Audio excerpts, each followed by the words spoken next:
You will hear a lecturer in the Faculty of Architecture giving a talk on the evolution and engineering of skyscrapers. First, you have some time to look at questions 31 to 40.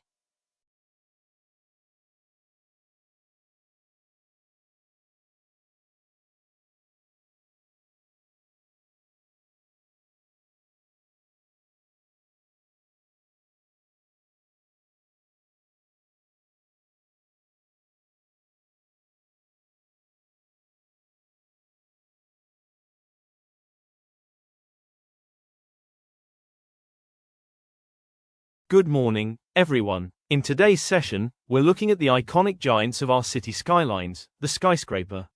While humans have built tall structures for millennia, think of the pyramids or medieval cathedrals, the modern skyscraper is a relatively recent phenomenon.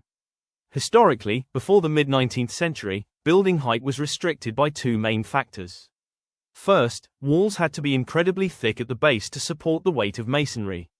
But more importantly, there was no practical way to move people to the top floors. Even though basic lifting mechanisms existed, it wasn't until the invention of a safe, motorized 31 elevator that living and working at great heights became a reality. The structural breakthrough came with the Bessemer process, which enabled the mass production of 32 steel. This metal was strong yet lightweight, forming a skeleton that could support the entire building's weight. These early towers were so impressive that contemporary writers often dubbed them cathedrals of 33 commerce, seeing them as monuments to modern business and progress. However, as buildings grew taller, engineers faced a new enemy, the wind. At high altitudes, wind pressure can cause a tower to sway several feet.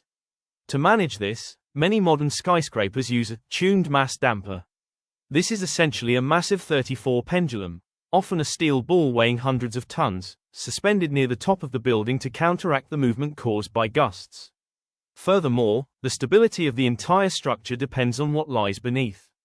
Engineers must excavate deep into the earth, drilling through soil and clay until they find solid 35 bedrock to anchor the foundation.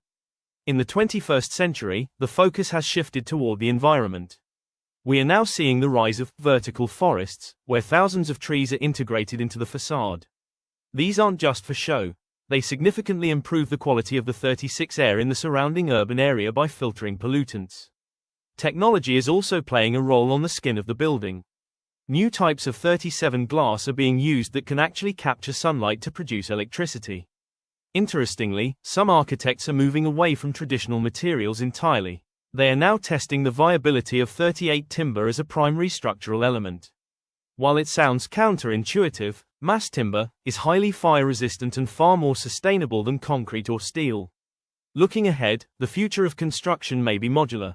Imagine a building where individual rooms or units are treated like 39 parts that can be plugged in or replaced as needs change.